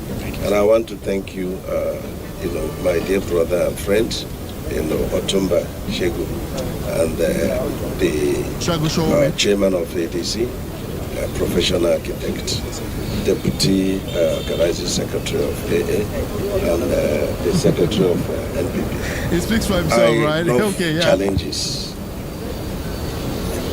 Let me tell the public that I wrote to ICPC, that is Independent Corrupt Practices Commission, and we gave them all the projects of Mr. President in Ministry of Works from the very day he assumed office. And we asked them to go through all the states of the Federation and Abuja, verify these projects, and then take your decision. This is the first of its kind.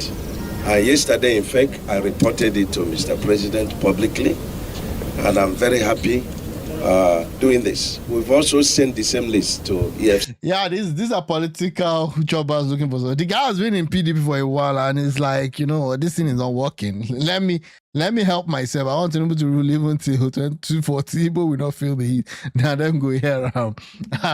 Be careful of what you wish for, because that guy might actually start pursuing third-type agenda like Obasanjo did, right? I think they are yet to deploy to all the states.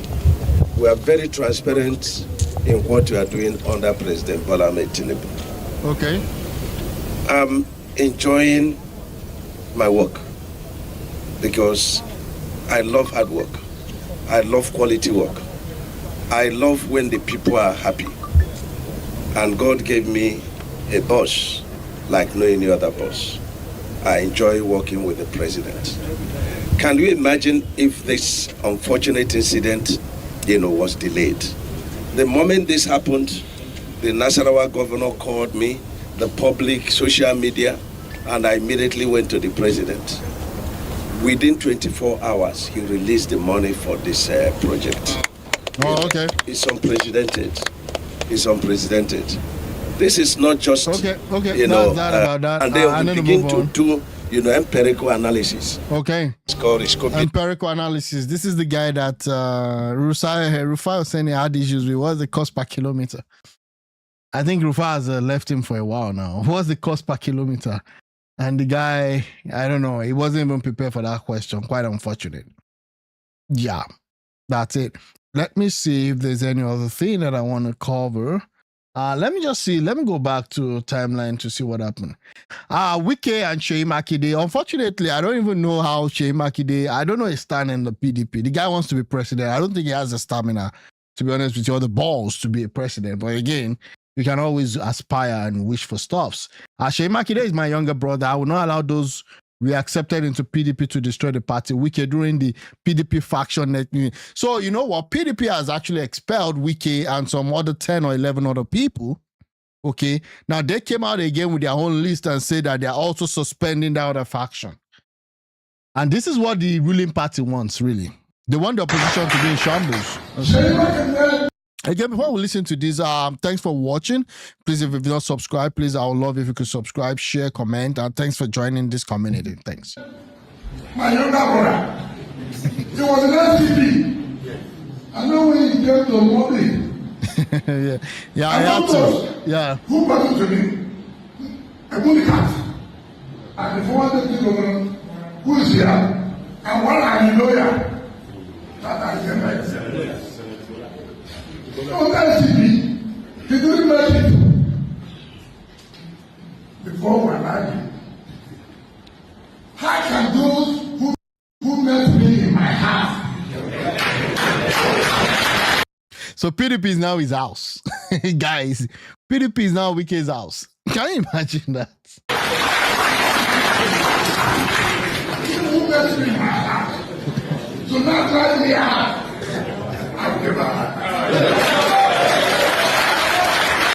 Not knowing that I actually met some people in that house too. He met Atiku in that house. He met other players in that house. And he's frustrated Atiku out of that party. Again, yeah. The more you sow, the more you're gonna get, right?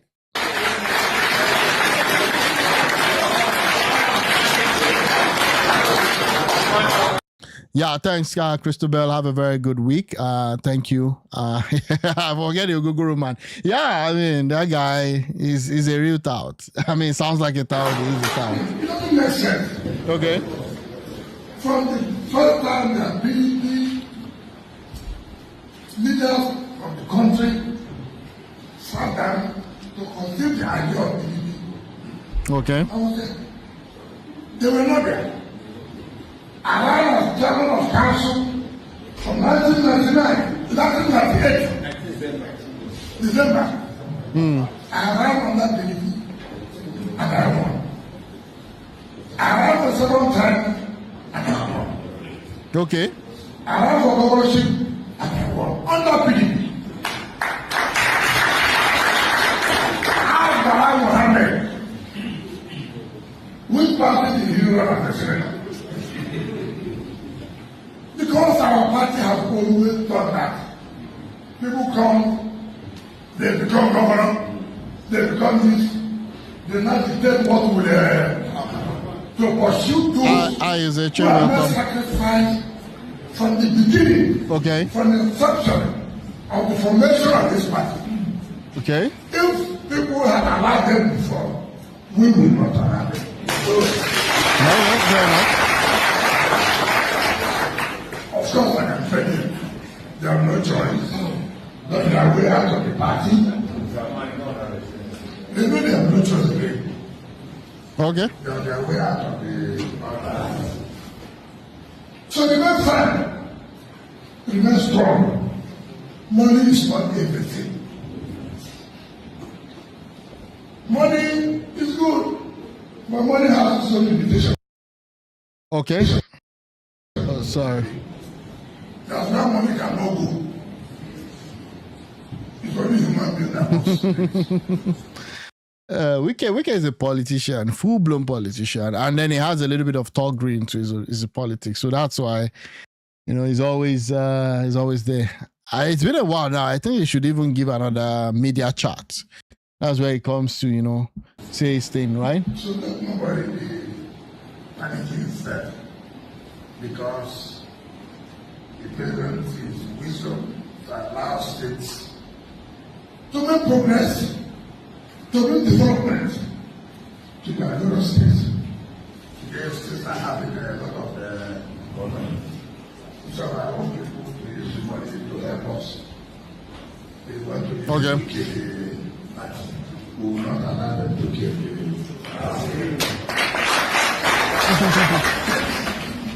The tenure, like the chairman said, and the judge chairman said. Okay, sorry, I'm having a little bit of let me see. The party must keep on running. People must be charged.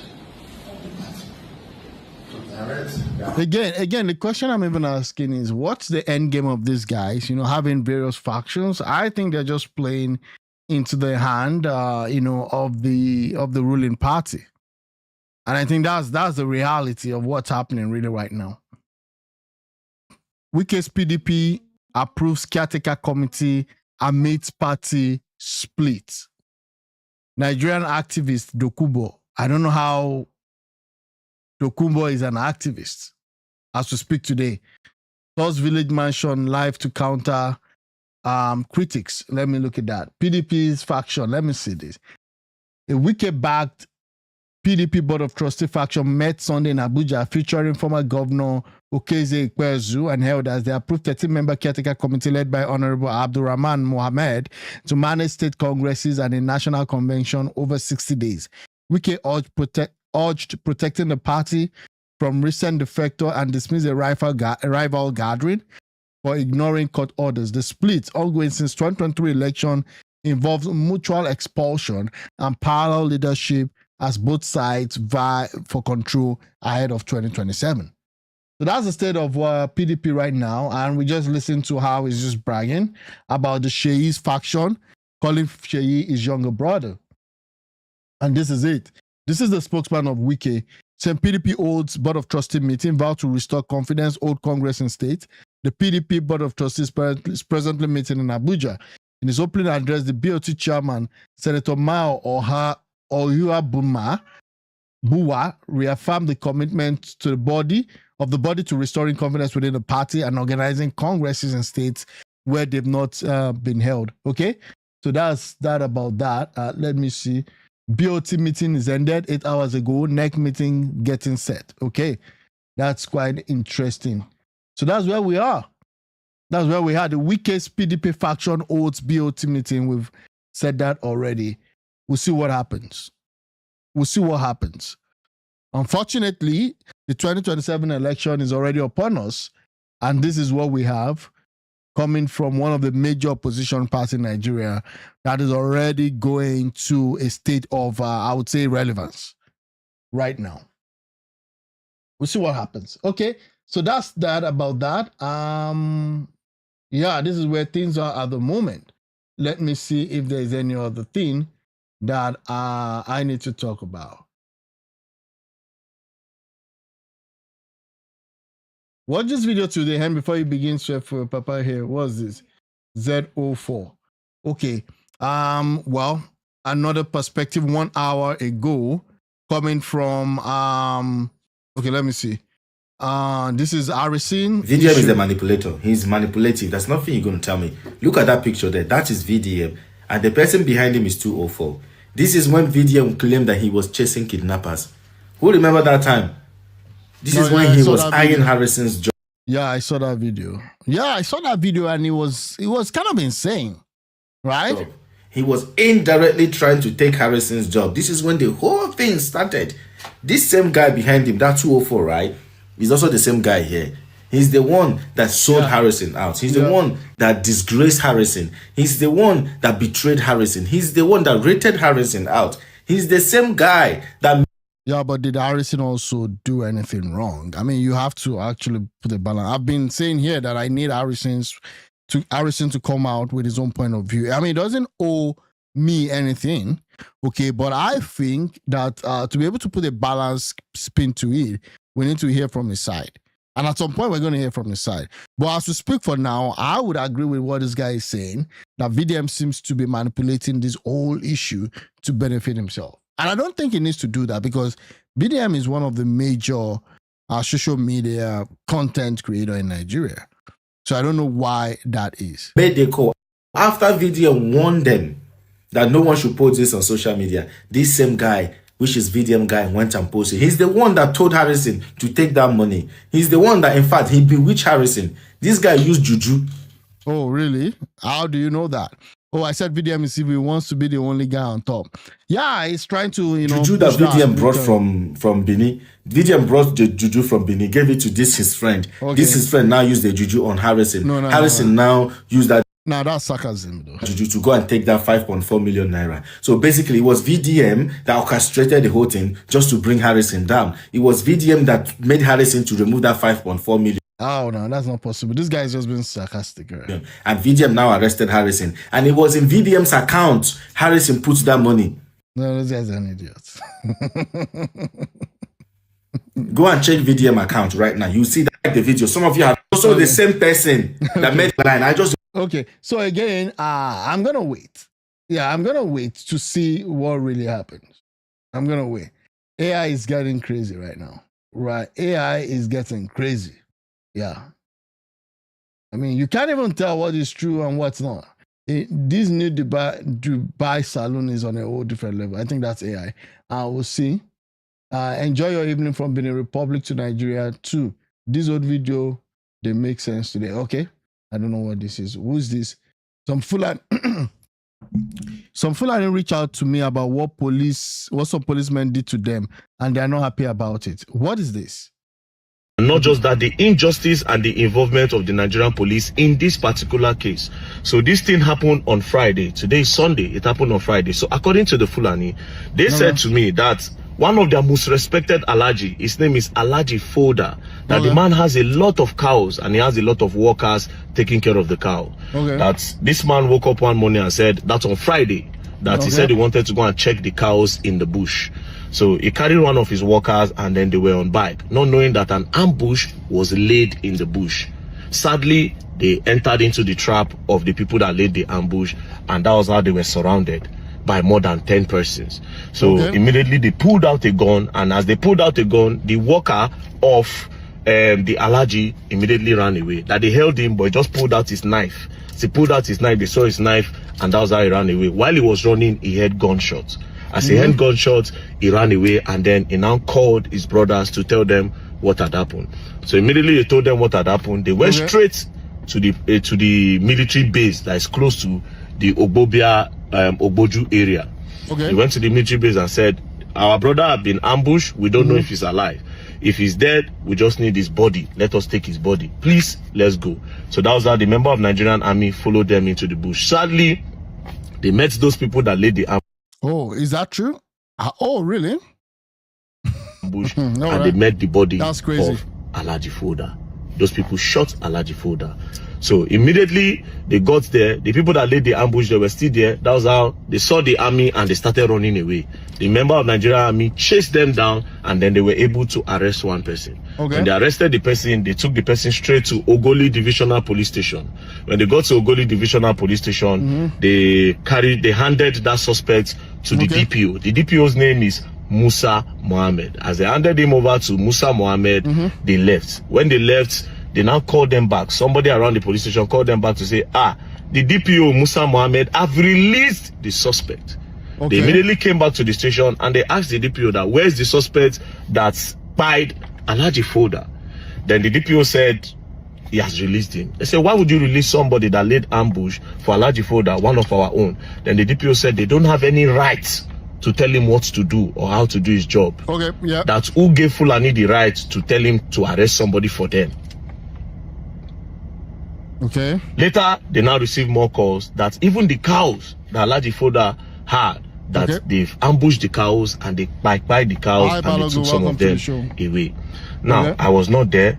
They reported to me. Okay, so this is just more of an ASA, or report. Yeah, we'll just take it with that. I would say they're just a grain of salt. But let's see. They sent me evidence. This is what I have to say. I would like the Inspector General of Police, Kayode Egbetokun, to mount an investigation on this matter, and also the Benue State government. If truly this thing happened and it was reported to the police, and the policeman, the DPO in charge, lets the suspects go away, this is not good. This is injustice, and it is not good. For them to come and tell me, they obviously want me to publish it. And also, even if they did not tell me to publish it, I will still publish it for a reason. The Benue State government, you need to mount an investigation on that. Peacefully, you are telling them that DPO Musa Mohammed and also the Benue State government. Because now like this, they start now. Problem don't start. They don't start to the pipe by themselves. War don't start. They don't. Okay, so that's an account. Okay, what the police see. I must be true to you guys that the police force in Nigeria, I mean, it's a big problem. Hi, Balogun, welcome to the show. It's a big problem. This whole issue also surrounding Harrison, the police force in Edo State, and also VDM. Also, I could see also that there might be a complicity, for the police might actually be complicit in that. Hi, Divine, welcome to the show. And it's just quite unfortunate. This is exactly why I get angry anytime Obasanjo and Atiku condemn this administration. After everything we went through under them, what is this? 16 billion yet no light till now. I mean, yeah, that one, Obasanjo's case is quite Should I tell you about electricity? $16 billion, not naira, dollars. And that $1 billion, during Obasanjo's presidency, the value as at that time. That was what Obasanjo and Atiku spent on providing darkness. That was what they spent. Okay. $16 billion. Nobody is in prison for it till date. I agree. 16 billion. Wrap your mind around that. Mm-hmm. Should I tell you about it? Yeah, and this one thing that I wouldn't also, understand, Obasanjo, and I've said it here before, that Obasanjo was one of the presidents that I think had that utmost opportunity to put Nigeria, on the world map as one of the major developed countries. He had that opportunity, especially if he didn't have that opportunity in his first term, he had that opportunity in his second term. But the guy actually wanted a third term. And that's where the problem started. And I believe that when he was leaving, he intentionally gave us a Yaradua. Because he knew what would happen. Yaradua as a governor was already sick as a governor. But he imposed him, on the nation. And then he had a Jonathan. Jonathan was not really a politician. You understand? So for his 6 years, or for the better part of that 6 years, he did an election for 4 years. Immediately he left Aso Rock. The first thing he said he was in a cage all through. I listened to one of the speech that Goodluck Jonathan gave just a few weeks ago. And he's saying that he doesn't understand what happened during his time as president to the Chibok girls. He still doesn't understand what has been happening. That maybe one of these days the military will write a book and tell us what happened. And I'm like, this was the commander-in-chief of the armed forces. There was a lot of siege on his government. There were a lot of players that were against his government. But unfortunately, he wasn't prepared for that moment.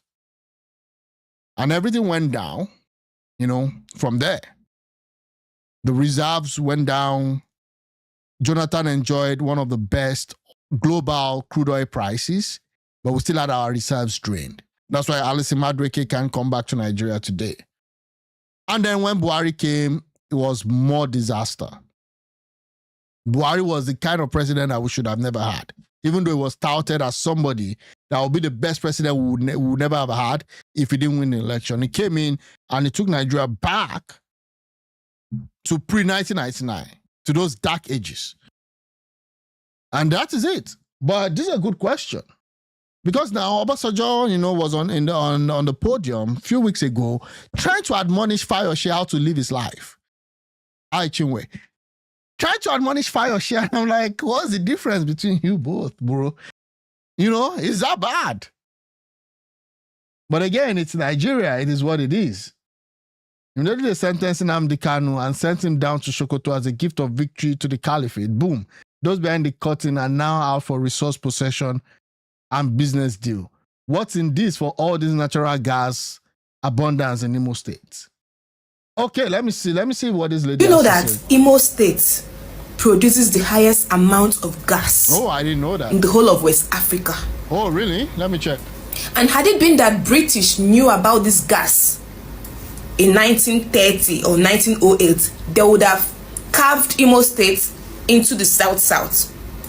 By now, what we call Owerri would have been Rumo Owerri or Rumi Kwere. Yes, it's true. Ohaji will be Rumo Haji. And by then, they would also have identity crisis, the way Port Harcourt and Delta have identity crisis. This gas in Imo State is a very big resources. It's a resources that can change the life of the entire Imo State and even Igbo generally. Okay, so from what I'm seeing, Imo State has a gas field like Egbema and Njaba complexes, but its production is modest. It's not the biggest, but maybe the reserves, right? He estimates at under 5% of the Nigerian total output. Okay, because River State, the Boni LNG facility, Bayelsa, and Delta and Akwa Ibom. So again, just saying. I heard that in Ohaji, in Imo State, the place where this gas is found. Okay. Those people don't have good roads, according to what I heard. They don't have good roads, good electricity. I mean, basically how the South, states, that was what brought the Niger Delta struggle in the first place. Yeah, that was what brought the Niger Delta. But again, I don't want to be a conspiracy theorist. I believe that whatever summit they're having here, we should take it in good strides and maybe something good will come out. And our leaders don't care. They only care about the gas. Hi, everyone. So, Imo State hosted a summit this week, and it was filled with a lot of dignitaries. Even the former UK Prime Minister Boris Johnson attended this summit. And Boris Johnson, the former UK Prime Minister, gave a speech. He said Nigeria exports to the UK crude oil and oils, while them, the UK, what they export to Nigeria is whiskey. Manya.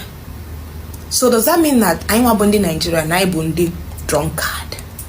Does that mean that I'm Wabundi Angoroma drunkard? For the Madam Hona, that thing okur one insult. Fondi bonus na Boris Johnson, Nandoti, all the people that attended that summit, they want to invest, they want to create jobs for the Imo State, for the Igbo. I laugh. You know why I'm laughing? It's because those people you see there are after their own personal gain. Somebody said that what he sent to Nigeria is whiskey. And you are still thinking that they want to come and invest. No, that resources that Nigerians were crying that Donald Trump wants to come and steal from them, it's what the UK are taking, and they're sending back whiskey in return. Whiskey. Okay. If I can't, okay. Yeah, again, that's a perspective, right? That's a perspective, but again, it's fine. Okay. Let's see this guy. For those of you guys in the UK. We gotta call you guys out. I don't want to name names, but it's one of you guys that are just out here that your dubiousness is crazy. Tasty African food. I don't know what you guys are on, but you see the way you guys are doing this. A bowl of plate of jollof rice, £10. Okay. See, some of you Nigerian restaurants in the UK, y'all moving mad. Y'all moving on his own. Okay. And then if you want to add meat, it's like 3-4 pounds for meat. Small piece of meat like this. Yeah, I heard this gist that there's a lot of stuff happening. That you have all this African market here. They just shun people. They charge extraordinary prices, exorbitant prices rather. For just a simple plate of food and all that. The Nigerians now even prefer to go to Chinese mall where they could get some of this African stuff, and it's quite bad. I mean, that's Nigeria, black on black crime, right? Some of you are charging for food to be heated up. Do you know how crazy that sounds? I was going to the Tasty menu, and they don't have the price. When you click on the item, okay, one plantain is £5. What? That's crazy. Wow. Hi, Ruth. Hi, Chigozie. Wow. Someone said if you want the soup cold, it's maybe £12. If you want it heated, it's £16. I'm like, wait, what restaurants moves like that? What places? I need to understand, because this right here, there's no justification for it. This is not good business practice. Yeah, this is why you're going to be alienating people from coming to your spots. Uh-huh. Yes. I mean, people want to spend money, but people don't want to feel that they're being extorted. No. Why are you charging £6-7 for a bottle of Fanta? Yeah. Again, I'm a free market guy. And I also understand that the government at times have to regulate so that people don't shunt other people or, just charge people exorbitantly and rip people off. But again, if they're charging so much price, maybe it's an opportunity for someone else to get involved and bring some level of competition instead of complaining. That's the way I look at it. You can't... See, people can charge whatever they want. I understand the prices are high. I understand they try to shun people. But isn't that a way to also get into the business? It's expensive importing these things. Exactly. So again, I understand. And that's why I would never support that guy that went to China and decided to say, somebody decided on his own to sell an iPhone 17 Pro Max, which is an upgrade from XR, by just changing the package, and you say you're going to destroy the business because it's cheap, and then the next week you started complaining that everybody's against you bringing your own container, and then you bought like few cartons and stuff, and that was what you really want to do because you were just going to spoil someone else's business. And for those who don't know, I'm talking about B-Lord and VDM issue. I'm like, okay, B-Lord has said he's going to sell his own for 400 plus. You are saying that it's 280. You don't need to tell anybody it's 280. Just bring your own goods. When there's competition, right, the market will find its level. Unfortunately, the guy has moved on. I think he tried importing and he saw that it wasn't as easy as he decided, as he thought it was. Okay, but again, yeah, it is what it is. I understand this whole problem everywhere. African market, you go in there, the whole thing is expensive. Just a tuber of yam, $20. What? No. Some of you just been moving crazy out here. Just diabolical. Okay. And it's all you guys moving crazy. All right, guy. Yeah, it is what it is. They said cook at home. Tasty Wild charge extra for warm food. I'm telling you, it's just crazy. I will name names. I will name Tasty African, moving real stupid right now. Again, guys in the UK, how market? Look at this one, suya joint. Okay, £45. Bro, what's happening? Jollof rice, 28. What dollars? Okay, this one is $45 though. Yeah, side of meat. Let me see this one. Jollof rice, 28.25. Side of meat, 35. Halal goats. They're even selling halal. Okay, join. And everything, 45. Now, this is not too bad. I don't know, man. This is USD. That's a lot of money, though. Yeah. And then, okay, this one, they even put tip. The guy don't give them tip. Yeah, it's crazy. Like, no, African market, I've heard this complaint all around. It's just crazy.